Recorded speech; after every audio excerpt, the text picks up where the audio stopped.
amigos, very excited today about this video. We will be going through my 2021 running shoe review. So let's go for it.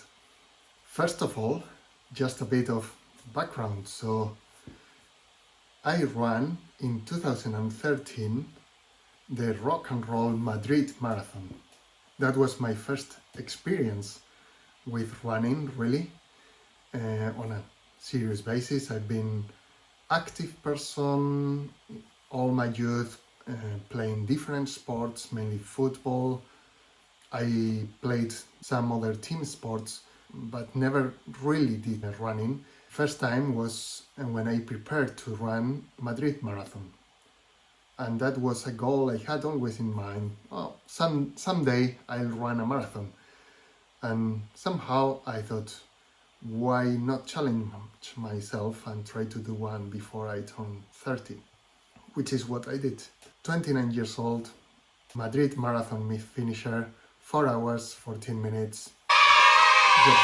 Went with the flow, put some weeks of training before, but nothing too crazy, just to improve my fitness, to make sure I could finish the distance, no time goals or anything. And for that, I went to a running shop, tried to analyze the gait cycle. They recommended some support because I was overpronating a bit. Yeah, they recommended I went for a Mizuno Wave 12, 13, I think it was. We'll show them in a minute. And I did all my training in that running shoes for 5-6 months. 3-4 runs, very easy pace. Then closer to the marathon, I was feeling, yeah, they are very heavy in the long runs. And Adidas back then revolutionized the industry with their Boost midsoles, which were very comfy. And yeah, I purchased a pair and ran the Madrid Marathon with them. Legs felt fresh. And since then, yeah, those are the only 2 running shoes in the last 8 years I bought. This year, obviously, I took running a bit more seriously. I've run marathon, I've run 2 half marathons, and just last week I ran over 80 kilometers in a week. Then I think technology has changed, some training thinking has changed. I'm not a professional, so take this advice with a pinch of salt, but just from own experience, pronating, if it's not too much, is your body mechanism to cope with the stability. When you land the feet, the ankle just rotates and absorb the impact, because running is an impact sport. And if it does not cause you any trouble, if it does not hurt, don't really worry about that. Most runners will be fine with neutral shoes. They don't need stability shoes. Of course, if you have issues, consult with a professional. Maybe you do need stability shoes.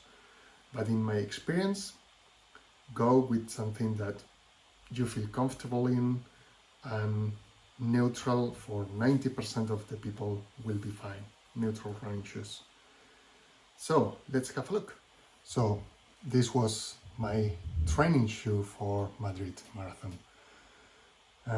Yeah, Mizuno Wave Alchemy 12. It's built like a tank, but weighs like a tank. Obviously this is a 2012 shoe. Technology has improved on. I think you can find now Mizuno Wave Rider, so slightly different model, but version 25. This one is really, really heavy. In my UK 11 size, this is close to 400 grams. So yeah, not the lightest shoes you can find. And as I said, this was mainly recommendation to have a more stable run. So the second pair is the Adidas Energy Boost. This was the first model from Adidas with this Boost midsole, which was revolution in the running world. and it helped me to keep the legs fresh, so I've always enjoyed running on this. It's just a shame these are 8 years old. They have probably over 1,000 kilometers now, so the midsole is completely dead.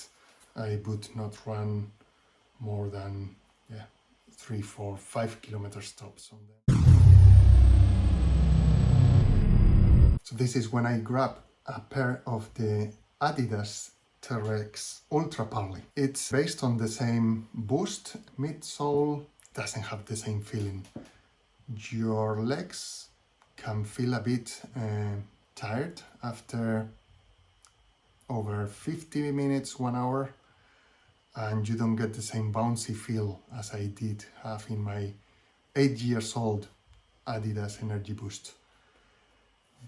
What obviously is really good is the sole for light muddy trails.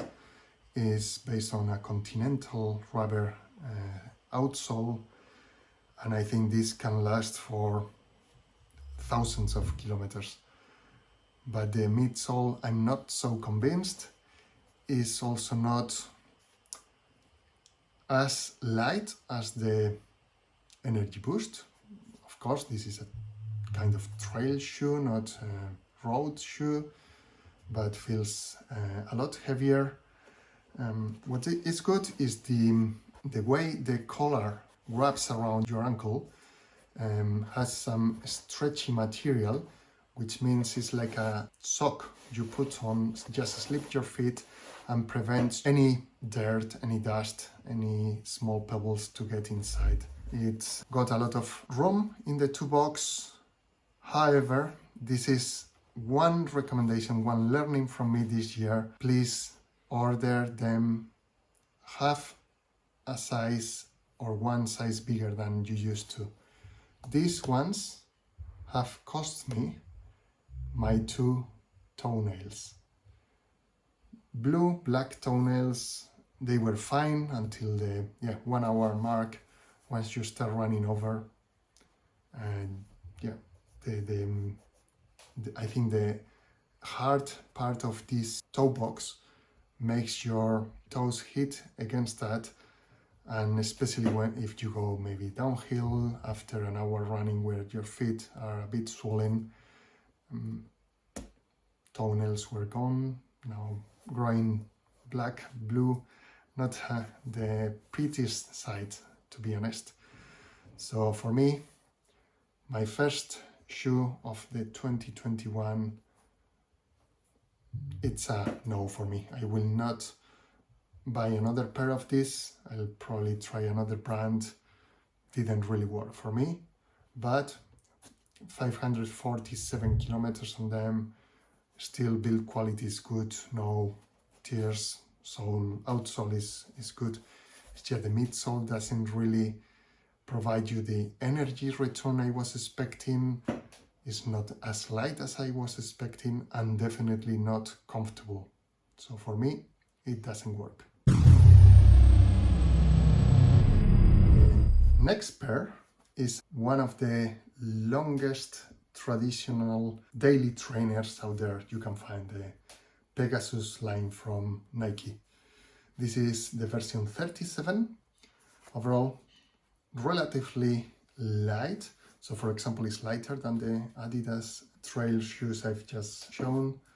Upper is breathable, but in summertime, maybe you can find something a bit more, but overall it's okay. The outsole is quite grippy. It's really good. I run mostly on light trails, does fantastic job, but the React foam, I'm not convinced.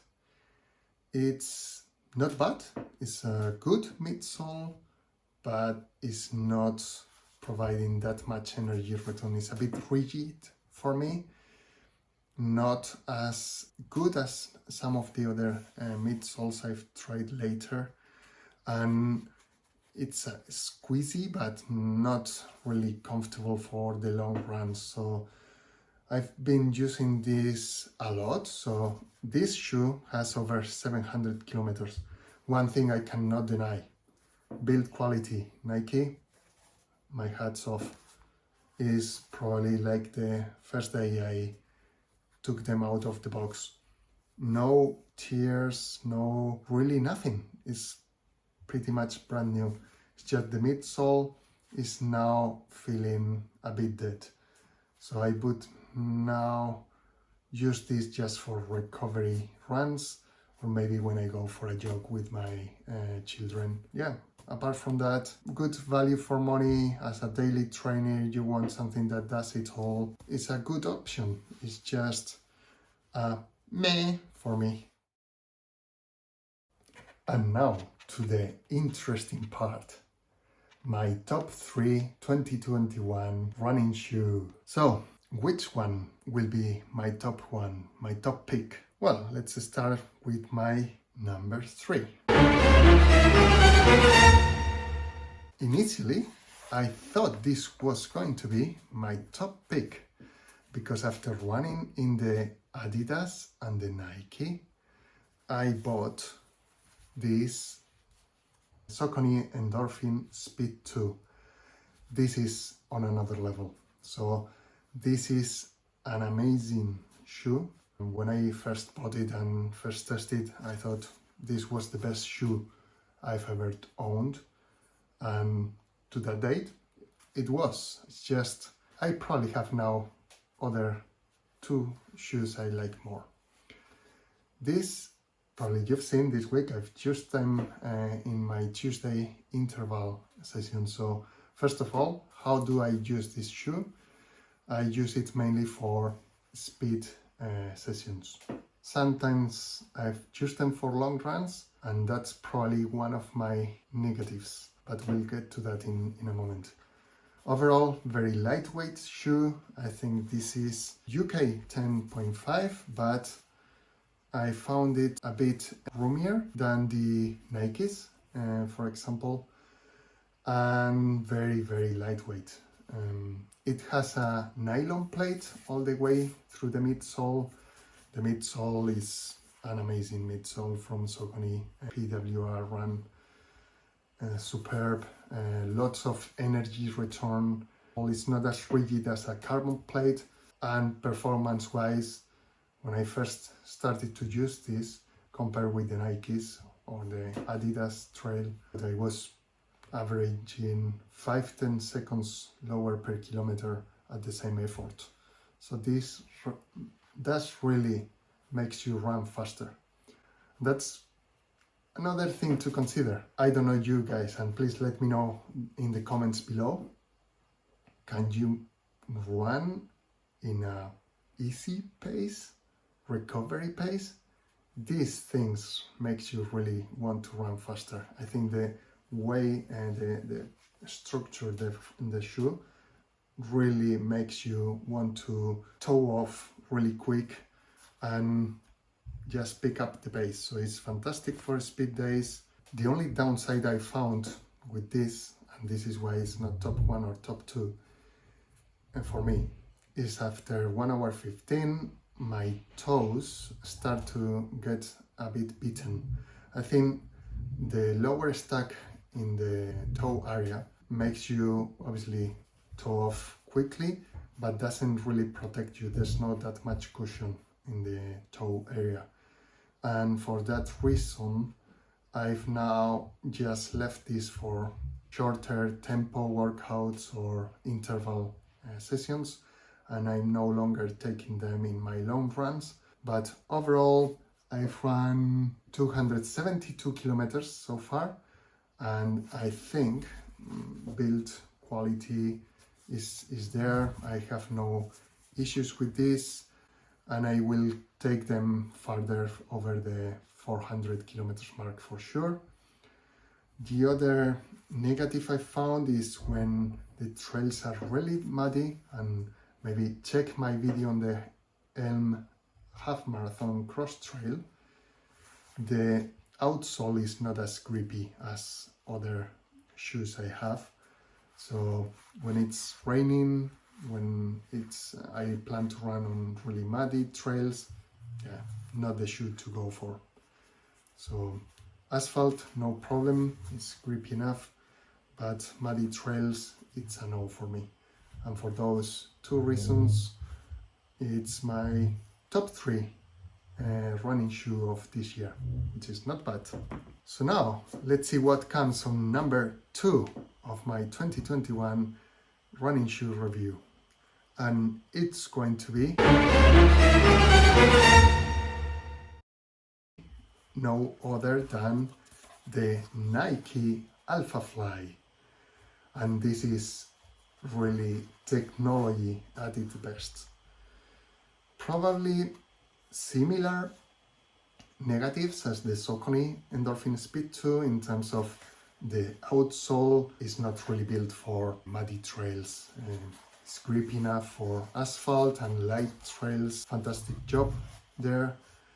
But I think in terms of performance is much better. I feel it protects my legs better, so that's the edge over the Speed 2. I think it's more breathable. Of course, you can almost see through the upper. The upper is really comfy. It's like a sock. It's a snug, don't get me wrong, so it's tighter than the Endorphin Speed 2, but I like the feel. And it has enough support for me. I mean, this is a racing shoe. The Speed 2 is not a racing. You can go for the Pro version in the Saucony lineup. But this one's got me through Berlin Marathon, got me through the Braunschweig Half Marathon. I'm really pleased with this. I also did my 5 kilometers time trial on this, which managed to get a PB. Check the video on that, 2040. And really pleased with the performance. I've run already over 200 kilometers on this, and they are my go-to for race day. And also for some speed interval sessions, I take them out there, so it's no only race day. And I can also take them on long runs when I'm on the competition phase of my training plan. I'm targeting some race pace, speed play in my long runs. I go with this and they do a great job. Of course, very expensive, but I mean, yeah, you cannot go wrong with them. The only thing I would say in terms of things to watch out is this snug feel. So I think my foot is slightly bigger than my right foot, and it took a while to adjust the laces until I got the fit right. But once I sorted out after the first couple of runs, no issues at all. And they really do a good job protecting your legs and give you the best performance for race day. And now on to my top 1 running shoe of 2021. And it's no other than the Hoka Clifton 8. Of course, they are not a plated shoe like the Alphaflys, which have a carbon plate, like the Speed 2 that have a nylon plate. These just are extremely comfy. In some ways, they remind me of that Adidas Energy Boost, but took to another level. This will not be my last Hokas. I have my eyes on the Mach 4, maybe the new Mach 5 next year. I've run already 378 kilometers, even though they are the latest addition to my running shoe rotation. The upper is really comfy. The way my foot wraps around the ankle, the collar, oh my god, it's really like a sock. It's so comfy. They are lightweight, but the main thing is the midsole. I mean, you run like on a cloud. It's really comfy, and it's not like other shoes that maybe are really extreme cushion shoes but doesn't give you any energy return. You just squeeze the foam and absorb all the energy. This foam, and I will not go into the technical details, really protects your feet but gives you some energy return. And the famous Hoka rocker shape means you really get some energy return when your toe off from the ground, and I find them soft, light, responsive, and really makes me smile every time I put them on. And this is my top pick of this year. First Hoka running shoe I've ever tried, but will not be the last. Also, outsole is pretty much exposed, but with some harder rubber, which means it's grippy enough. I don't think I will need something specific, at least not in the trails I run. I found these icy conditions have enough grip, muddy trails. I will pick this over the Speed for muddy trails every day. And yeah, in terms of midsole, they are holding out okay, close to the 400 kilometers. Some people say that Hoka midsoles die sooner than other brands. Let's see, I'll keep an eye on this, but so far no issues at all. They feel responsive, they feel light, and these are my top pick from this year. So let me know in the comments below if you have tried any of these models, if you have a different shoe rotation, which ones would you recommend? And if you like the video, please click on the like button below, subscribe to the channel if you haven't done so, click the bell for notifications on new videos, and please share it with your friends. I would like to build a community around running where we exchange opinions, ideas. So looking forward to read your comments. Until the next one, keep running, keep motivated, and all the best. See you in the next one.